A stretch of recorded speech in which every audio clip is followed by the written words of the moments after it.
Again, welcome you to this workshop.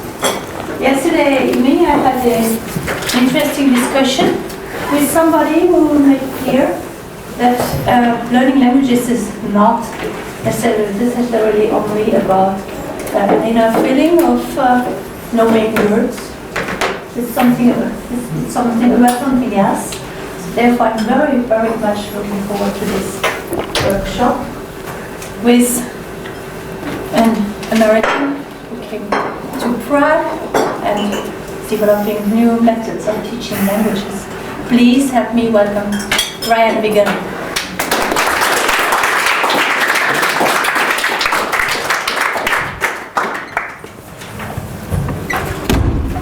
Welcome. Does anybody have any idea how large the English language is? How many words are in the English language? 100,000? Anymore. It has more words than any other language. No. Look it up. Google. Google. Later, not now. You can't really get accurate. Anyways, yes, Philip, it's not hard. It is hard to get an exact number. What is a word? There's always words coming and going. But estimates range from 500,000 to 2 million words.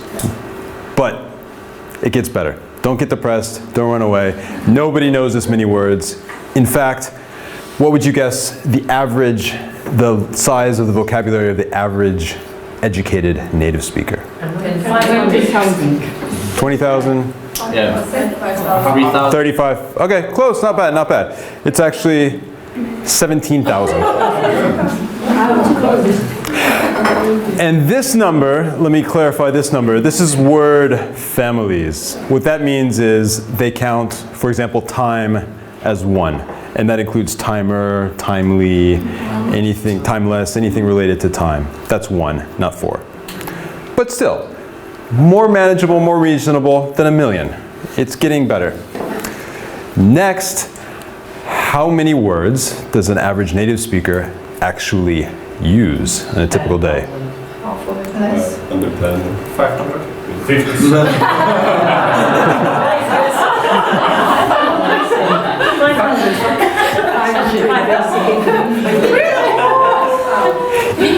If you know 5,000 words, you can understand 95% of spoken communication.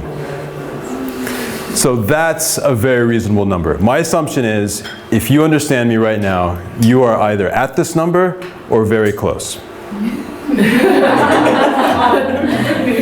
5,000. But you're at a workshop called How to Sound Like a Native Speaker. My other assumption is, that's not good enough. You want more. More words. Greedy for words. So today I will teach you 3 techniques for expanding your vocabulary. And this is a very common issue that I hear with Toastmasters. You hear a native speaker speak, and then you hear the difference, you feel the difference between your speech. That you don't know the same words, or when you go to speak, it's hard to get the thoughts out because you feel you lack the words, or maybe you feel like you're repeating the same words again and again, and you want to sound better, more professional. So for all these reasons, they're all good, and they're all common for Toastmasters, but not only, they're also common for my students. And if you don't know me, let me explain. I'm a private English teacher, tutor, trainer, whatever.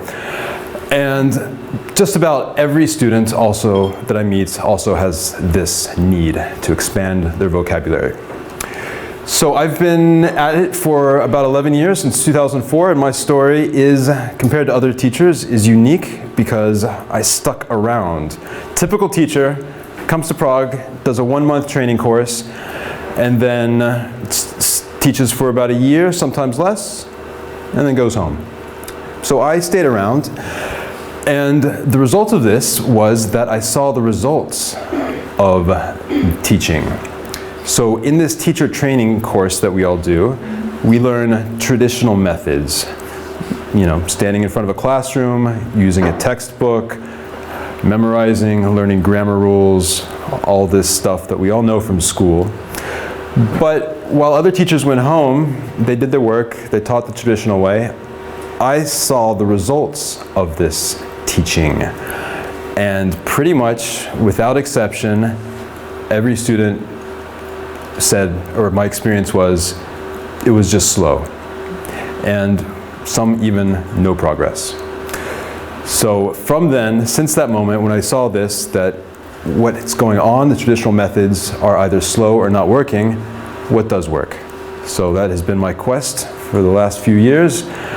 And the methods I will teach you here, they're not traditional, they actually work. So let's begin. Stay seated. I'll explain why later, but sit like this. Put your legs together. Take up as little space as you can. Essentially bad posture. Maybe keep your head down, shoulders hunched. Lean forward. Yeah. Okay, good. Hold it. I'll explain why later. Imagine you're in this situation. Everybody is watching you. You're about to serve the ball. Thousands of people in the audience, the referee, the media, millions more at home, your family, your friends, your team, your coach, and you're about to serve the ball. So I don't know about you, but I would take this as a good excuse to panic, screw up, and just go home. But not at this level. If you're at this level, in fact what happens is these guys and girls perform better than normal. This is why world records and personal records are broken in competition, not in practice. This, in sports psychology, this is called performance state versus panic state. So the top level athlete, what happens physically is their heart is beating faster, but their brain sends a signal to the heart to release a hormone which actually expands the blood vessels. So that means more blood is flowing to their brain, and more blood means more oxygen. So the physical result in their body is they actually perform better because they're thinking better. They're thinking quicker, they're making decisions better and faster. Contrast that to somebody, an amateur, or somebody without experience who would panic. Your brain, your heart is beating, your brain sends a different signal to your heart, your blood vessels, the panicked person, contracts. They get smaller, which means less blood is flowing to the brain, which means your brain is getting less oxygen, which means you cannot think as quickly, make decisions as well, and you just don't have access to what is there. And it doesn't always just happen on the professional athlete level. Maybe you've experienced this speaking on a stage, or you've seen people. When you panic, you freeze, you draw a blank. Maybe you've memorized your speech, you've rehearsed it, but if you're in a panic state, forget about it. It's gone. You don't have access to those memories. And a lot of my students, maybe it's the same for you, when you're speaking English, suddenly you get nervous. You're not relaxed anymore. You could have passed all the tests, have a large vocabulary, but suddenly you're nervous, and what was that word? I know it. Later when you relax, aha, that was what I wanted to say. So the first step in expanding your vocabulary is relaxing enough so that you actually have access to the words that you already know. Okay, stand up again, or stand up. On this exercise, number one, mark how, imagine I'm going to call on you right now and you're going to give a speech. What is your confidence level? How confident do you feel? There's no right answer, no wrong answer. Just mark anywhere from 1 to 10 with a pen. 1 is minimum. 1 is lowest, 10 is super confident. Donald Trump, 10.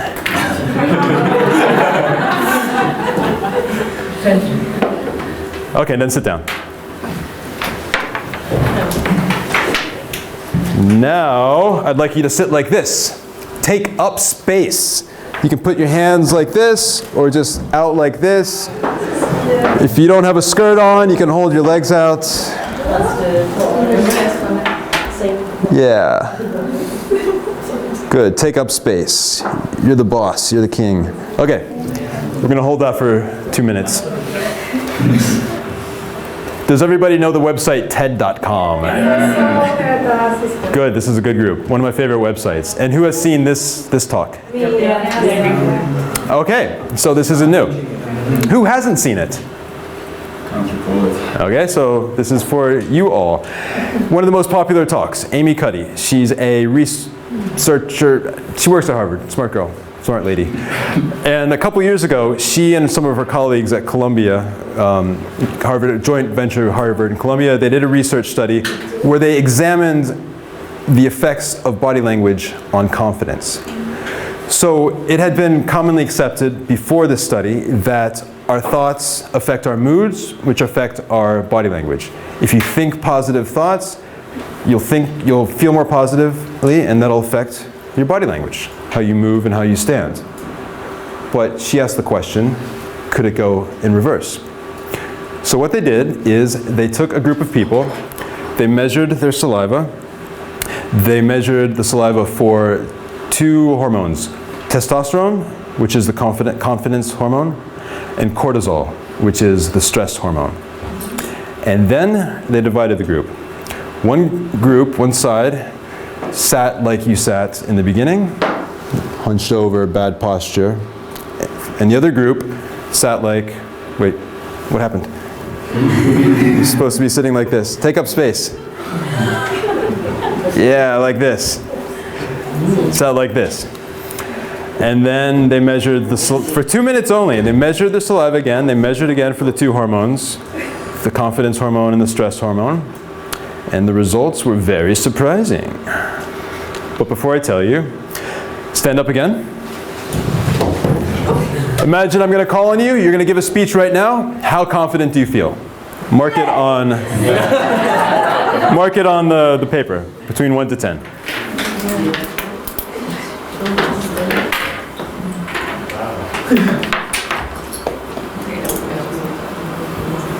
Okay, now sit back down. So did anyone feel less confident the second time? Did anyone feel the same? Did anyone feel more confident the second time? Yes, it works. Okay. So there are many, and okay, that's the same results from her research. This is testosterone. She calls it the power pose, power position. People boost in just 2 minutes, a significant boost in confidence in testosterone, and a decrease in the stress hormone, cortisol. And the opposite, with the low power position, decrease in testosterone, increase in the stress hormone, cortisol. So I think this is miraculous. In 2 minutes, you can have this result, physical results, gaining more confidence, gaining more access to the words, your brain power. So there are many techniques for being more confident, for being relaxed, but this is the fastest, the easiest I know. I always use it before a speech. I take up space during the introduction, and I feel it. Okay, so that's technique number 1. Technique number 2, now we're going to talk about actually increasing the number of words, increasing your vocabulary. A couple years ago, a couple decades actually, in the early 90s, some researchers wanted to find out if there was a better way to teach English. So in Singapore, they got a group of 3,000 school kids. They divided them into 2. Half the group, they gave them standard traditional lessons. Again, teacher in front of the room, textbooks, testing, rules, drilling, memorizing, all this exciting stuff. But the other group, they read. They brought them into a room every day with a bunch of books, and they said, read, whatever you want, just read. Sometimes the teacher read to them, but it was just reading. No testing, no memorizing, none of that stuff, just reading. And at the end of the research study, the results, Who do you think had the bigger vocabulary? The readers. They learned not only more words, even though they weren't tested on the words, even though they didn't memorize the words, but also they had improvements in grammar, improvements in understanding, and their writing improved. So reading is just a fantastic way to improve your language, your native or foreign language, but especially for vocabulary. Clara? Yeah, I was curious, so were they reading only in English, like, they understood those words, or they just read them at some point they started? Good question, yeah. Reading is it's not for an absolute beginner, because it's like if I read Chinese for the rest of my life, it's not going to do anything. What is recommended is if you have, remember the 5,000 and 95%? If a good starting point is 650, 1,000, if you know 1,000 words, you should understand 80%, and that's enough to follow a story. So once you have this base foundation, then reading. Depends on genre. And certain genres are more difficult and easier. Yeah, Daniel. Was it good looking up the words you don't know, or you just figure them out? Yeah, did they have dictionaries? Okay, let me get on to that. This will answer your question. Another experiment. Who's seen this movie, A Clockwork Orange? Okay, who's read the book? Okay, good. So if you remember the movie, fantastic movie, I really recommend it, Stanley Kubrick. The author made up a language called Nadsat. Takes place in a futuristic London, and in the book there's about 240 of these invented words. And when you buy the book in the bookstore, in the back, there's a dictionary. So you don't know the word, you look it up in the back. For the sake of this experiment, they gave this book to some adults and they said, read it. And they took out the dictionary. So they had no idea what these words meant. And they just read the book. A couple days later, they tested them on how many of these invented words that they'd never seen before, how many they'd actually learned.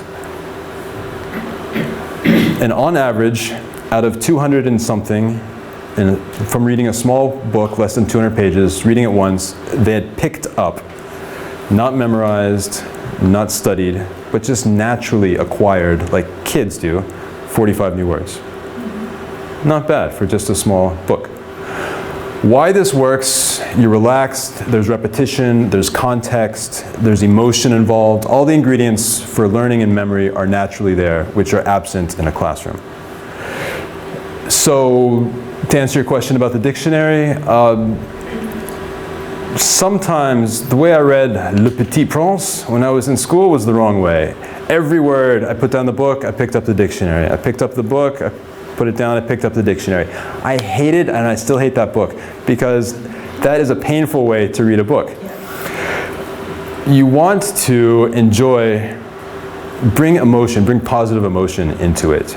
And you know, if a word is, you really want to know a word, pick up the dictionary. But if it's just too much of a hassle, don't worry about the dictionary. And if it's an important word, then you'll see it again, and you'll see it again, and you'll see it again, and that's how you learn it. It's great in Kindle, where you can click on the word and it automatically appears. Very convenient, yeah. So that's the easy part. Reading works. Read more. Are you going to do it? What's the problem? But you don't really acquire it actively. You maybe more understand the words when you see them again, but you don't use it. You don't start using it. Because you're not really sure what it means. It's just your guess what it might mean from the context. Mm-hmm. But compared to a dictionary, dictionary has no context. You have no idea. Dictionaries, because I really want to know the specific meaning of the dictionary. Yeah, that's actually, I thought about including this, about how to making it more active, your vocabulary active. Let's save it for the end, and I'll give you my ideas on that. But in general, everybody has more, their passive vocabulary is greater than their active. Yeah, sure. Yeah. So, yes? Actually, even leaded books included, like Penguin Students Group. Like the leaded books that, for example, you have only 1,000 head words or 2,000 head words. Yeah. Do I recommend those? Yes. Yeah, if it's interesting for you. Number one criteria, you understand it and it's interesting. But yeah, it's for lower level. Yeah. And especially like for those who know only like 500 words, so they can. It's a good start. As well. Yeah, definitely. Are you talking about dictionary, like Czech English dictionary, or like just the explanation of the words in English? If you're going to use a dictionary, do not use a bilanguage dictionary, because you're just reinforcing the translation habit. Daniel, I don't know if I told you this, but I use your story often with my students. So if you don't know Daniel, he's a lawyer, and he told me a story once where he was researching a case for a client about some very specific area of knowledge, and he became an expert on this in English for his English-speaking client, and he had to explain it to his Czech colleagues, and it was a struggle because he had the words in English, and it was hard for him to switch. So when you learn without the translation, then you really learn it, and it comes out clear 100%. If the input is 100% English, the output, I see confused faces. Let me explain that better. I had this experience too when I learned pharmacy practice in England, and then it was quite difficult for me to explain something to my Czech colleagues because there was not really a Czech equivalent. So my point is, it's hard to translate, and that's what you want. If you want the input is 100% English, the output likewise will be 100% English, and even if you want to translate, to switch back and forth, it'll be challenging. Yeah. I don't really agree. But Okay, save it. Let's see if we have time at the end. no, maybe at the end. Okay. So the challenging part with reading is, maybe like all my students, they say, but I don't have time. And I lack pronunciation. I read a word and I don't know how to say it. Okay, that's another issue. So many issues. Hold on, let me get through this. But let me give you an example, and that's leading into our next exercise about time. This is an interesting book I read about a year ago. Steve Kaufman, his background is Czech. His parents were born in Czechoslovakia. He grew up in Canada though. But what's interesting about him is he speaks about 10 languages. And in his book, he describes how he learned his last language at age 70-something, which was Korean. And his method is, after he acquires a base understanding, basic grammar, basic vocabulary, he starts with listening. And he only listens for about an hour a day, but he doesn't wake up an hour early or stay up an hour later. This is a bad habit we learned in school. He listens in chunks. If he's walking the dog, he'll bring his iPod or whatever, listen for a few minutes. If he's doing the dishes, he'll listen for a few minutes. If he's driving somewhere, he listens for a few minutes. And this is a very reasonable technique for increasing your input. Whether it's reading, and sometimes if you can't read, if you're walking or on the tram, listening is a good substitute, and that's how you pick up correct pronunciation, is listening. I like the metaphor of brick wall. So lots of us, most of us, think of our days in chunks. We see the bricks first. We have a meeting, that's a brick. We have a conference call, that's a brick. We have a lunch appointment, that's another brick. But in between all these bricks, there's the white stuff, the mortar. It's not as big as the bricks, but it's between every brick, and it adds up. This is the 10 minutes here, the 5 minutes there. Everybody has them. But what do most of us do in this time? I call it dead time. It's wasted.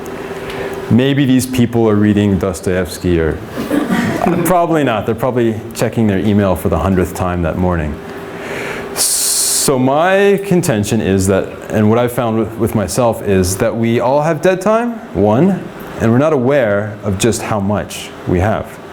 So dead time again, anytime you're waiting, anytime you're traveling somewhere, going to work, going to the store, anytime you're not purposefully relaxing, purposefully socializing, purposefully working at home or at work.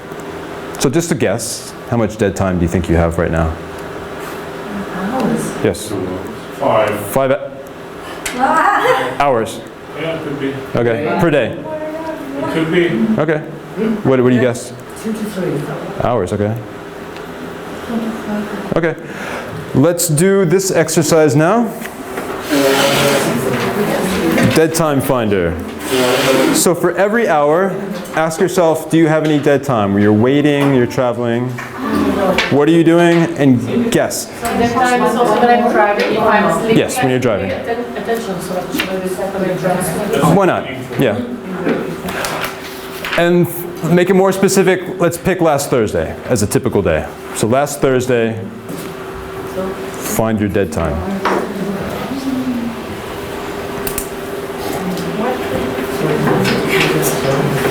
Don't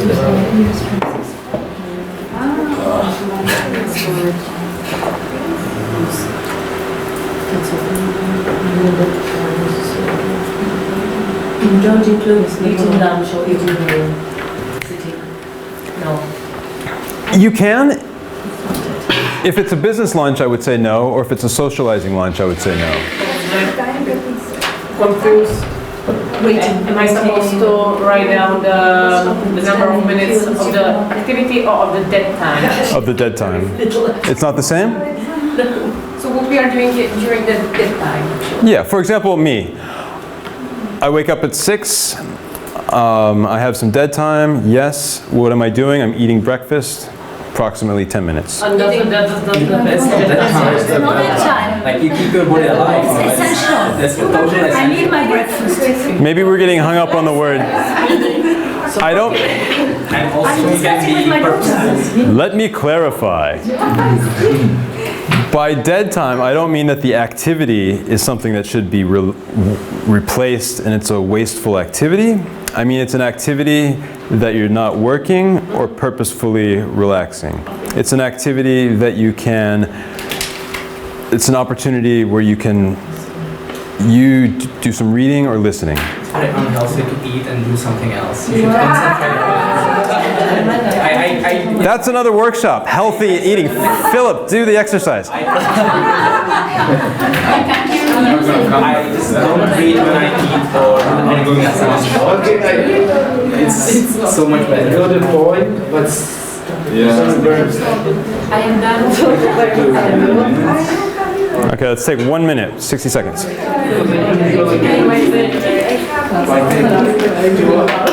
It's much more to think about. It's too much to think about? It's too much to think about? It depends. I consider sometimes work is also that time, but 100%. Okay. Sometimes.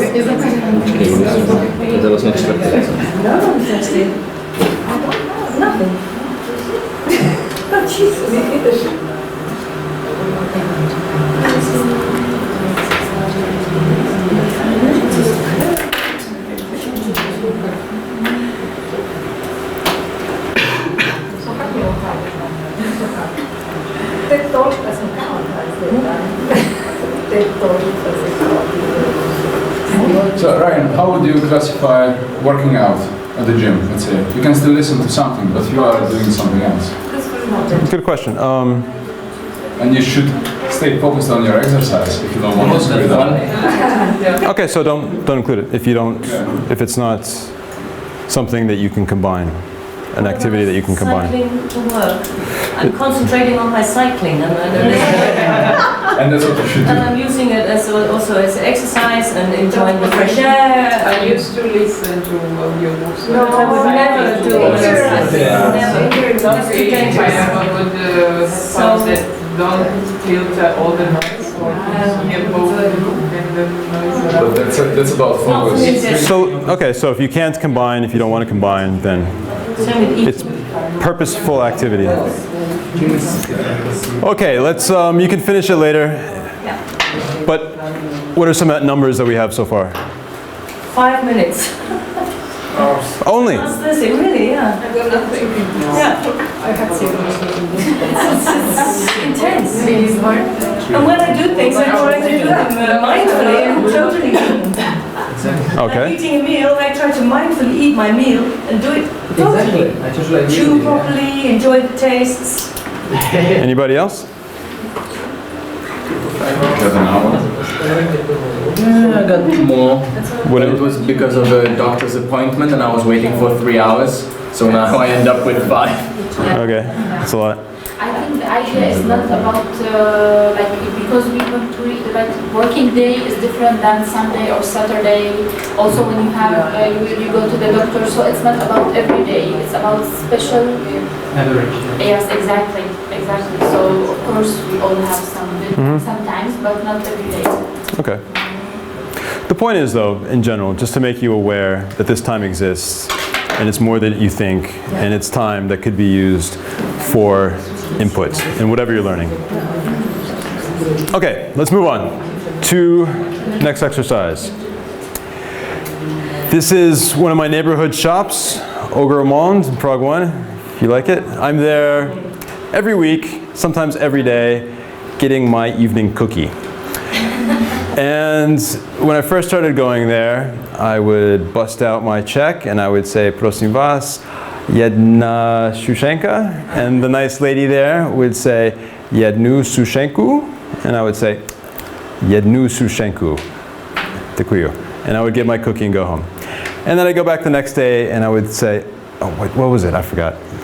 "Prosím vás, jeden sušenka?" And she'd say, "Jednu sušenku?" And I was like, okay, jednu sušenku. This went on, you get the point.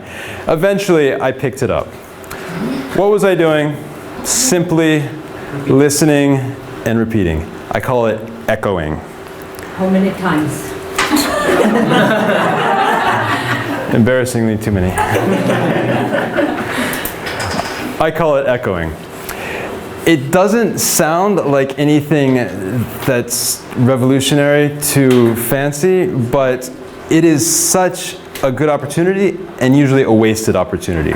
So this is a typical, for example, this is a typical conversation I have with a student. We'll be talking and I'll say something like, one of my students, for example, is a runner. He runs every morning. And I'll ask him, so did you go running this morning? And he'll say, no, today morning it was too cold. So correct is this morning. His answer used the incorrect today morning. Very common mistake. So I don't want to correct him. I want him to pick it up, to hear me. So I'll ask him something else and I'll say, what was the temperature this morning? And he'll say, oh, today morning it was about 0. And this could go on for a long time because he's not listening. And that's the first step of repeating, of echoing. Not so revolutionary, so simple, but so few people actually do it. Have you ever had the situation where you're talking with somebody and you're looking at them, they're looking at you, and you're occupying almost the same space, but you know they're not there. Their head is in the past, in the future, in their email, in outer space. They're there, they could even be nodding, but they're not there. And it's getting worse. We're cultural ADD, I like this expression, with beeps and vibrations and emails and whatever. It's getting worse. But there's a cure. So first step, practicing listening. And the cure for that is practicing being present. Meditation is fantastic. I don't, though, however, usually recommend it for my students. I do it personally, a lot of my friends do it. It's good for listening skills and being in the moment, but it's not a good introduction. So I'm going to give you something easier today called mindfulness. This is something, it's actually nothing new, but it's becoming kind of a trend, like beards. There's a lot of articles online, you can read more about it. Corporate Google is adopting it for employees. And it's simply taking a few minutes and practicing being in the moment. Sounds easy? It takes practice. So let's do it now. Sit down. Let me clarify, keep sitting. Sit comfortably. And what we're going to do, for a few seconds, I recommend at home that you do it for 60 seconds. Here we'll do it a little less for time.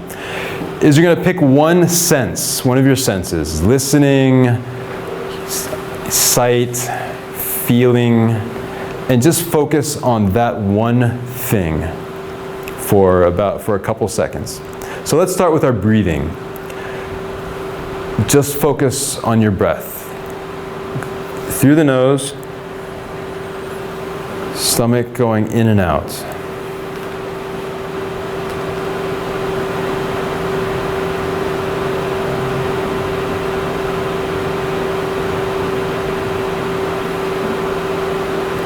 You'll notice some thoughts come into your head.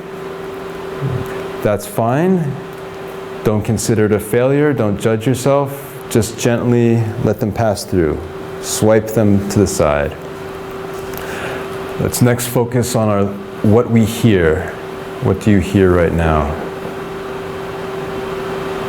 Really listen.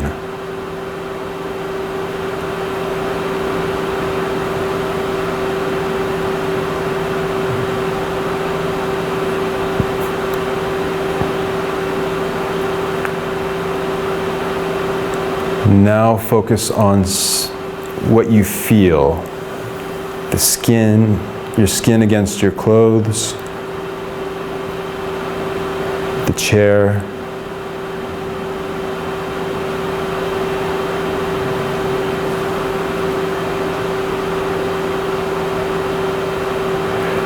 And finally, pick an object in front of you, anything, and look at it, and really look at it. Just look at that one thing, really examine it. Look at all the details.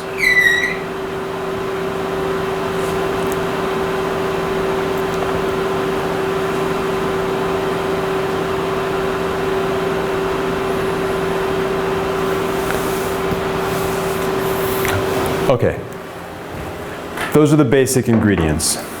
To get relaxed, slow down, think about your breathing, and then just pick one thing to focus on and practice that. Thoughts are going to come in.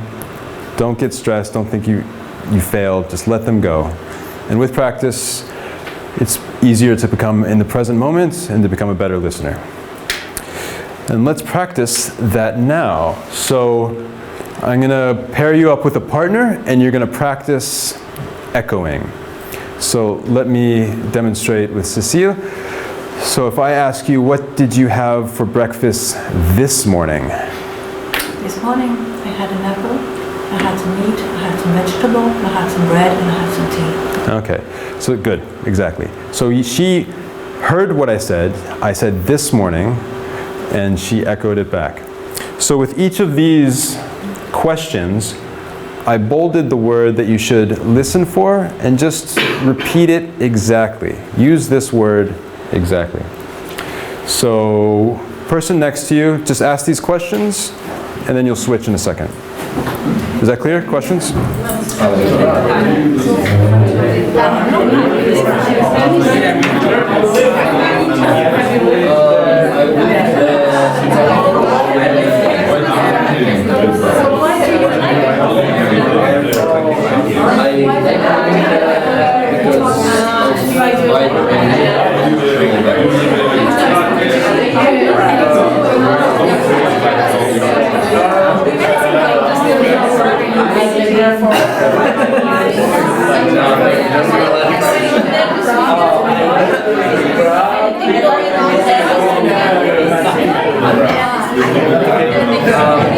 This we can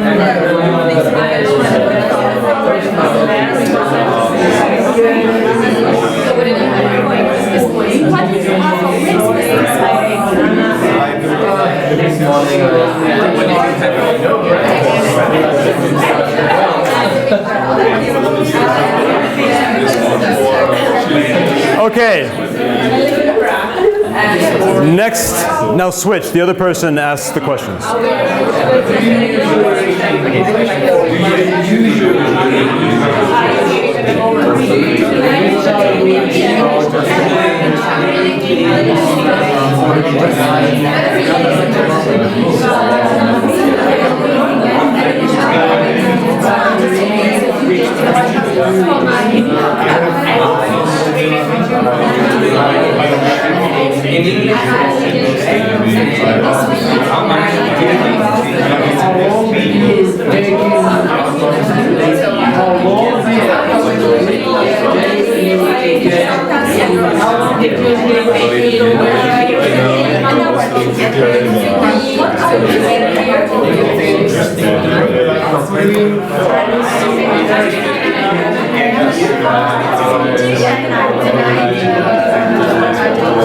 Okay.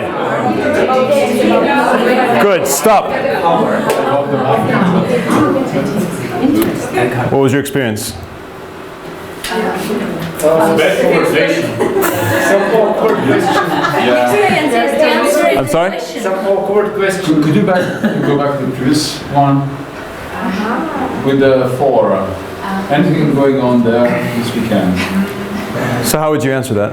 This weekend, something is going on to reply to that, or this weekend there's nothing going on? But you can Nothing going This on. weekend there is the Toastmaster residential. Toastmasters is going on. Toastmasters is something exciting is going on. A number of things are going on. This is a closed question, so if I answer yes, it is, it's okay as well. Anything going on there? Yes, it is. It is a close question, yeah, yes or no. It doesn't make a good conversation list. No, the point is not, this isn't a conversation workshop. The point is, repetition is a way to activate your vocabulary, and it's also a painless way to pick up correct grammar when you're speaking with the native speaker. Yes. Question? Okay, I have a question. For the point 3, should be a question before, do you like living in Prague? And then continue why? Because it's like, how long have you lived there? But it's not important. Yeah, and it's not continuing, like... So my experience is I'll ask somebody, how long have you lived in Prague? And the answer will be, I am living here since, and that wasn't the verb tense I used. So it's as simple as hearing the words and the verbs and echoing it back if you want to be correct and pick up correct. Okay, we're almost out of time. Last question before I wrap it up. You can find me in the hall, ask me more questions. So to summarize, to wrap it up, too often, too many people rely on institutions and authority to learn language, for them to be given language. Language schools, language classes, and teachers. But if you remember back to your first language, you didn't go to any school, you didn't have any teachers, you picked it up, you learned naturally. And this is what happens when you're relaxed, when you increase the input, and when you imitate, when you actively listen, you naturally acquire language, you naturally improve language. So this is the foundation. If you do nothing more, your language, foreign or native language ability will improve. And if you want more, I wrote an ebook. It's very expensive if you buy it online, $9. But because you're here, in fact, I was super busy yesterday. This code doesn't work. Technology is not my friend. So if you want me to send you a free copy, write your email here. I'll put this here. And I'll send you a copy. Free copy? I'm serious. Straight, hot off the presses, straight from the printers. Yes. 100% discount. And that's it. Thank you for coming.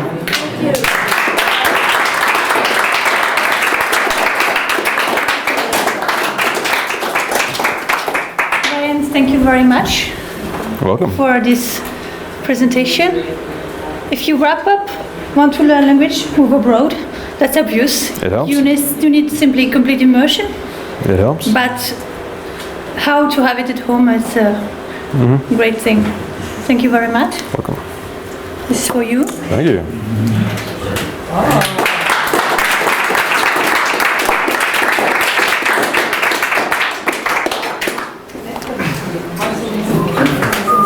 That's it.